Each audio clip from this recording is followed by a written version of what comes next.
Breakfast Daily Weekend right here on Channel One TV. Continuing the show where we left off, we have joining us in studio Naabia, who is a creative designer. That's a lot more. She'll be telling us about that pretty shortly. Today on the show, we'll be looking at upholstery, right? Replacing old furniture and bringing a proper feel to already existing furniture that you have, right? But just all concerns. If you have any message, we'll be glad to read all of it on the number. You can use this on the screen. You could also use the hashtag Breakfast Daily Weekend. Naabia, good morning. Good morning. It's been a while. I trust you are doing good. Amazing. My co-host Eno is also doing good.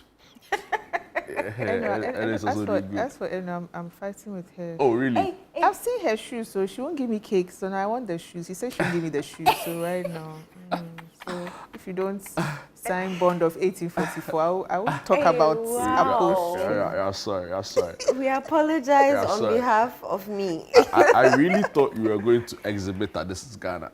You didn't invite me. Let me do allegation. No, but you know, right now you're part of the thing, right? So you don't need invitation.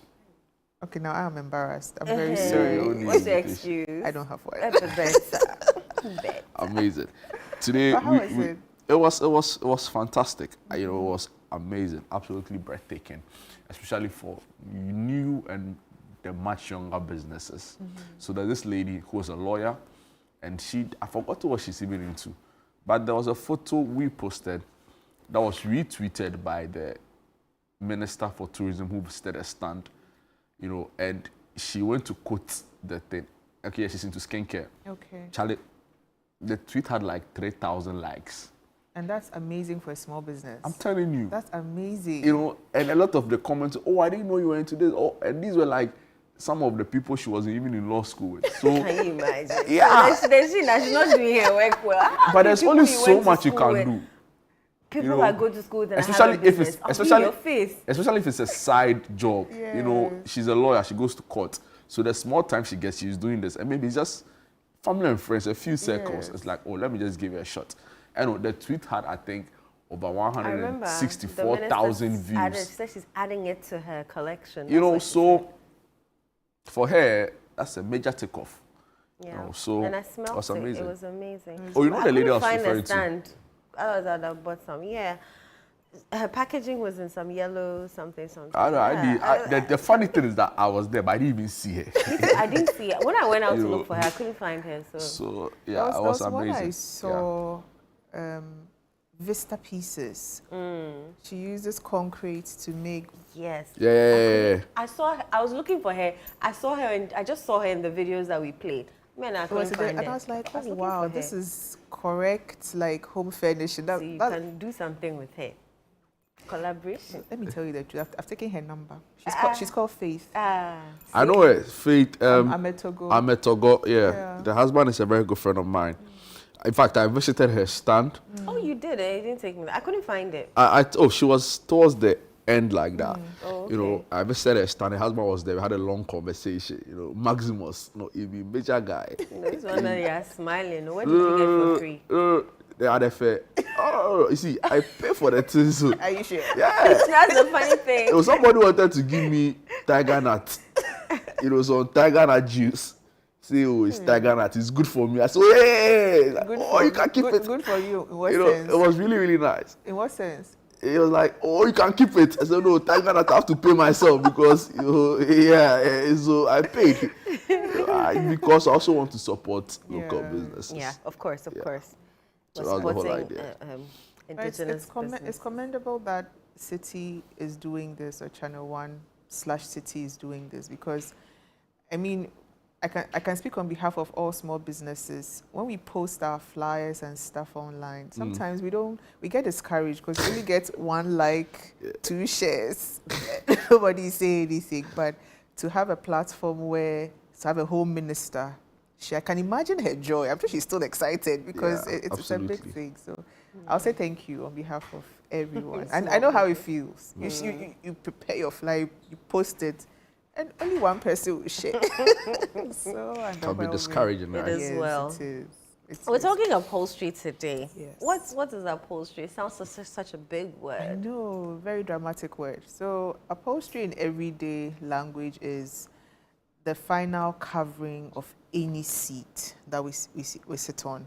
So our chairs at home, our chairs in the offices, chairs in commercial spaces, our chairs in our cars, our bicycles, motorcycles, anything that we sit on that has a covering to protect us from our body interfacing with the leather, with the foam, the fiber, the screws, the nails. So that final covering is upholstery.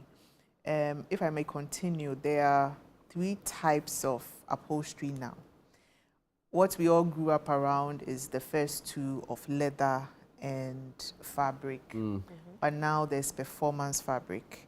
Performance fabric is designed by manufacturers knowing that human beings, we do all sorts of things. We sit on our couches, we sit in our cars, there's spillage, there are kids. If there are no kids, we adults, we are eating and there's oil, there's wine, there's something.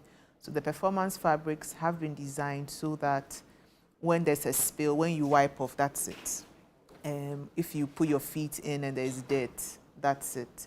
If you even take a blade or a knife and you try to rip, it doesn't easily unless you attack with urgency.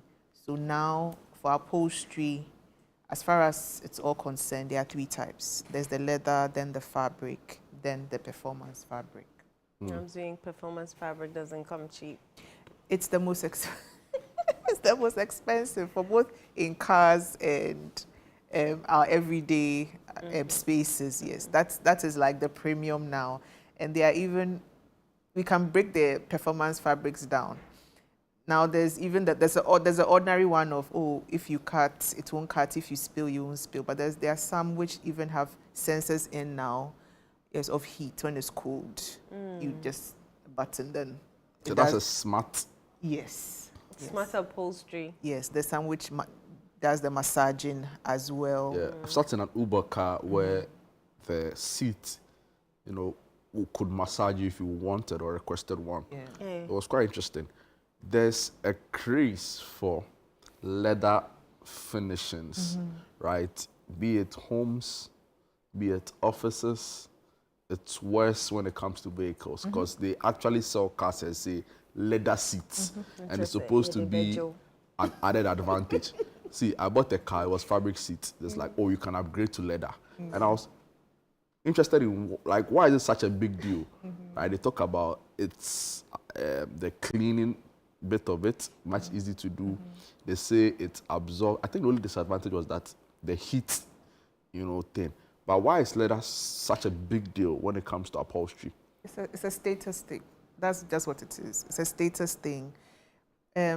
So let me take you back again. The performance fabric, it's mostly with the car manufacturers. They are the ones who have hyped it because imagine you buy a Mercedes-Benz. It comes in, see how they describe the seats, premium leather, the smell, you can customize. So the performance fabric industry began from there.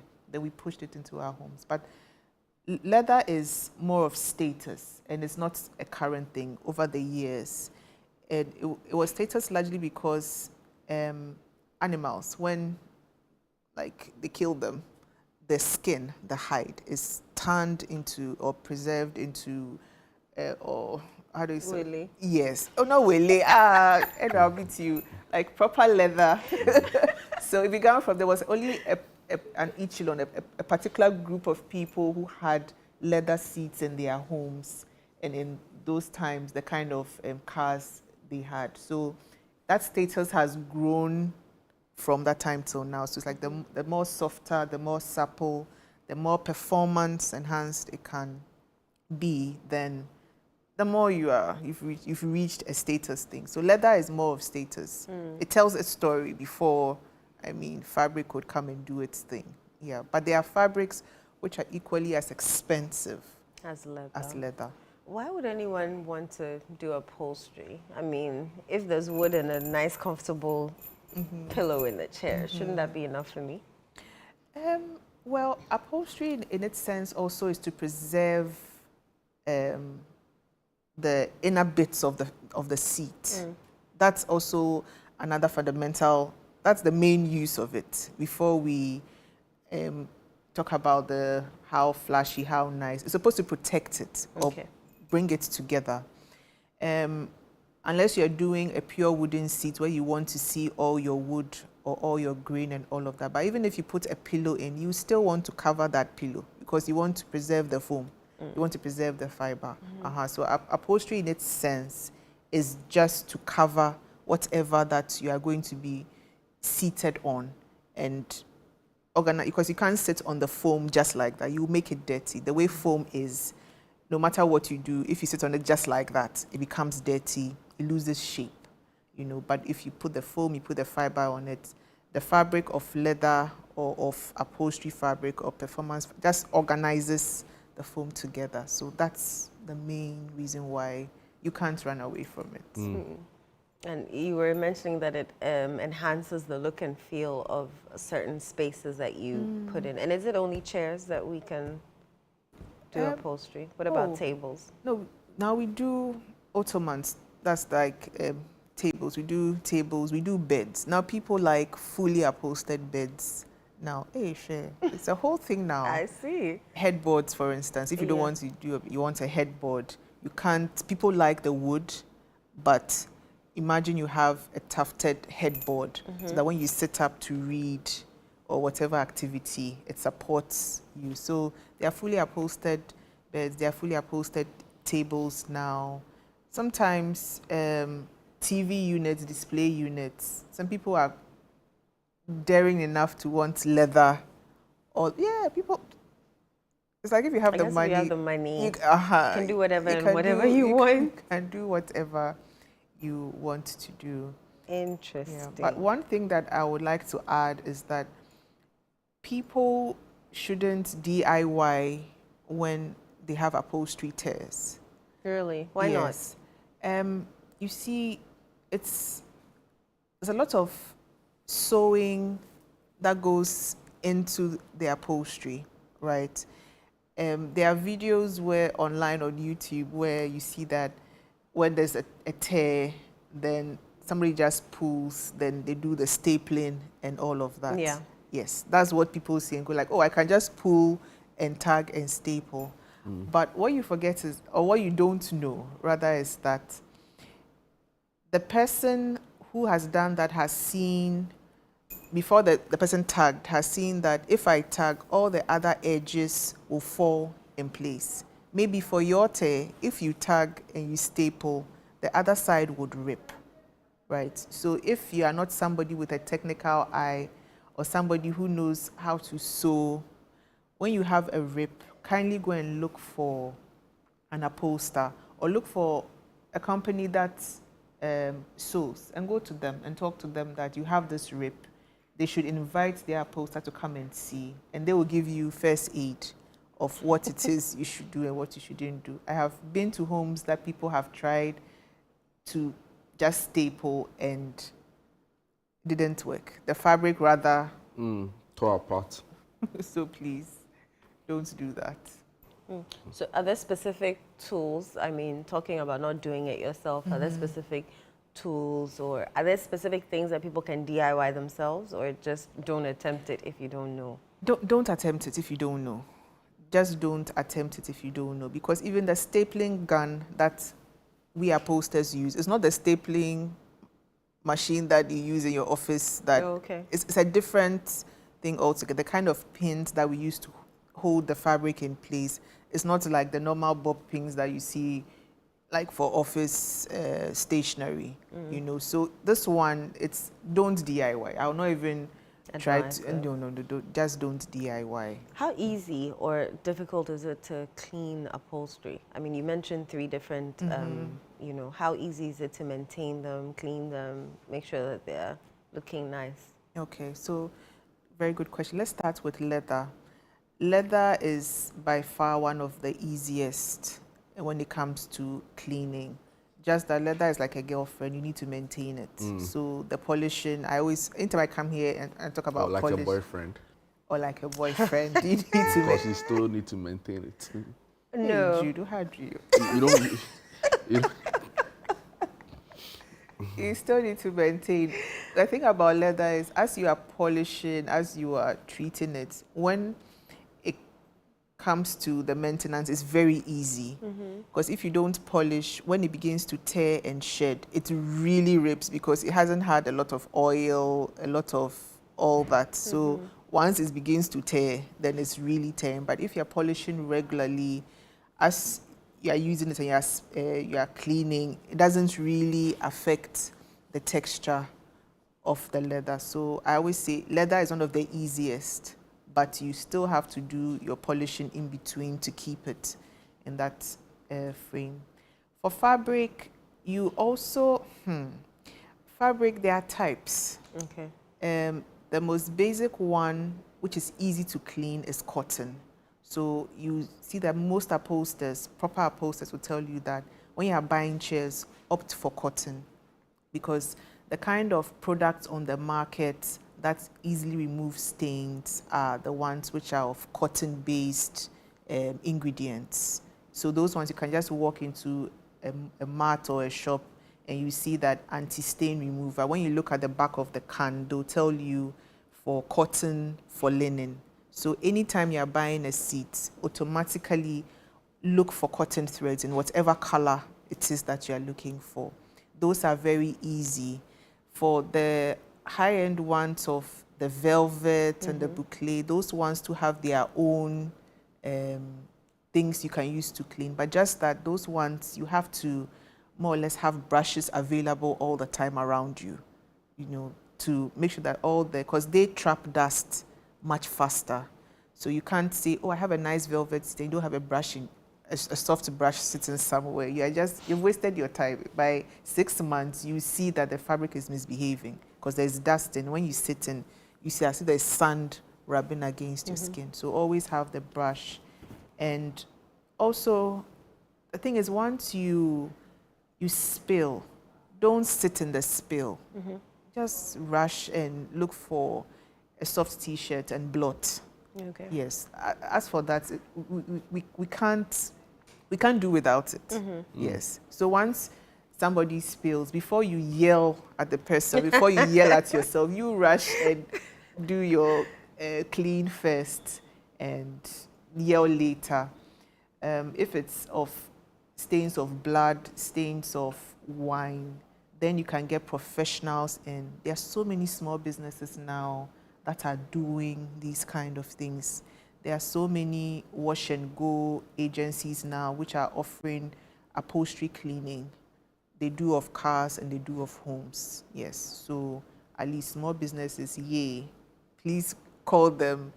They have the steaming machines. If you don't have one, they come in with the steaming machines and they're able to do that. For the performance fabric, as for that, if you have it, you don't sweat. The other one, you don't sweat unless you are really determined to spoil it.